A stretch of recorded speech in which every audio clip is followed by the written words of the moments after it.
ng nakikita at nalalaman mo dito. Naintindihan mo? Loud and clear. Ito na gamitin nyo. Tsaka pampaayos ang bahay. Akin na, Rigor. Tama naman si David eh. Kailangan na natin ipaayos tong bahay, oh. Ayan, oh, talagang lumalabas yung kakapalan ng mukha mo, no? Kailangan pa ba natin tulungan si Tanggol? Munti ka nang mamatay dahil sa kanya. Si Lucio ang bumaril sa akin, hindi si Tanggol. Kaya naintindihan ko si Tanggol sa pagiging mapusok niya at sa emosyonal niya. Meron na siyang impormasyon tungkol doon sa maliit na grupong nakasagupa ako. I hope makita ko doon sa files niya yung lalaking gawi ko. Pagsisiyan nila yung ginawa nila sa akin. Dahil ginago nila ako, mas malaki yung mawawala sa kanila sa pagganti ko. Bala, magsisimba ka. Mamaya masunog ka. Ipagpapatuloy ko din pagbabagong buhay ko. Para makahingi rin ako ng kapatawaran sa Mario Sereno sa mga kasalanan na nagawa ko ito ng araw-araw. Malak mo, Pabs. Pagsisiyan nila na ako ang pinangga nila.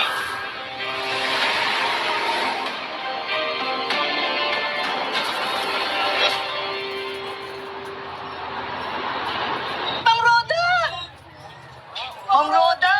Kamusta na po kayo? Balita namin, pinalayas kayo Buti naman at minatuloyan kayong bahay. Mabait kasi akong tao. Kaya maraming tumutulong sa akin. Ay, madam, yung mga paninda niyo po, itinago na po namin. Mabuti naman ginagamit yung ang brain ninyo. Sige, lumakad na kayo. Ayusin na yung mga paninda natin sa pwesto. Sige po, Ma'am Roda. Ma'am Roda, bakit ka po pala kayo dyan nakatira kay Marites? Naku, pagod na akong makipagplastikat at magtiis kay Marcing. Dito na muna ako titira. Magulo rin naman yung pamilyang yan. Diyos ko, choosy pa ba ako? At saka ayoko doon kay Marcing, afraid ako. Mamaya mo pumanik doon, pumunta doon ang anak ni Carminal. Pagpapatayin ako, no? Ay, kung sa bagay, safe kayo dyan. May pulis. Pwede Tanggol na yan, no? Pinahamak pa tayo. Pagkasos pa ako nang wala sa oras dahil sa kanya. Bakit pa pinagpipilitan ninyo na si Kuya Tanggol ang gumawa nito? Dahil siya lang ang hayop na gagawa sa atin ito. At mas masabi pa siya sa hayop. Yung ginawa mo kay Tita Maritas kanina, hindi ba mas masahol yun? Ano problema mo?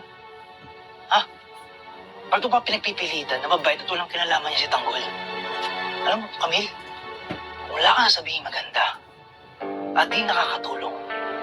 Itiko mo na lang bibig mo.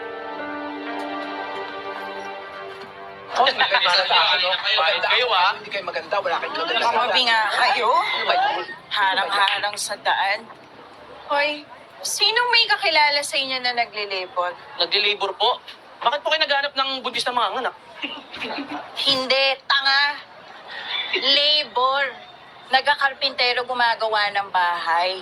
Kayo kinakausap ko kayo na maayos, Sorry naman po. Sana po linawin niyo kasi. Pero meron po akong kilala si Onyel po. Kaso, baka po may racket po ngayon yun eh. Tawagin mo nga, sabihin mo may papagawa ako kamo.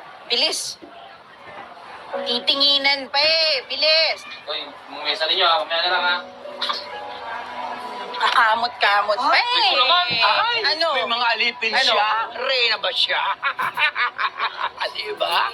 Pinapatamaan mo ba ako? Bakit? Nabukulan ka ba? Kung nabukulan ka, ikaw nga ang pinatatamaan ko. Kung hindi, sa susunod, titiyakin ko na tatamaan ka at mabubukulan ka. Alam ko kaibigan mo si Marites. Yes. At alam ko na siya yung kakampihan mo. Pero pinapaalala ko sa'yo, wag na wag mo kong kakantiin at papatulang kita. Kaya wag ako kasi hindi kita aatrasan. Saka wala akong planong makipagkaibigan at makipagplastikan sa'yo, Roda. Tumpak! Ngayon'y malinaw na ang lahat. At hindi ako nagbabait-baitan, ha? FYI, for your information. Tambay ako sa guidance office at sa principal's office nung bata pa ako. At ngayon sa barangay hall at sa presinto, wala akong inaatrasan. Tama! Correct! Check! Halina kayo! Diyos ko, hindi na naman kayo nagsipaligo. May anggit kayo. Itong putaking bunga. Tingin-tingin nyo.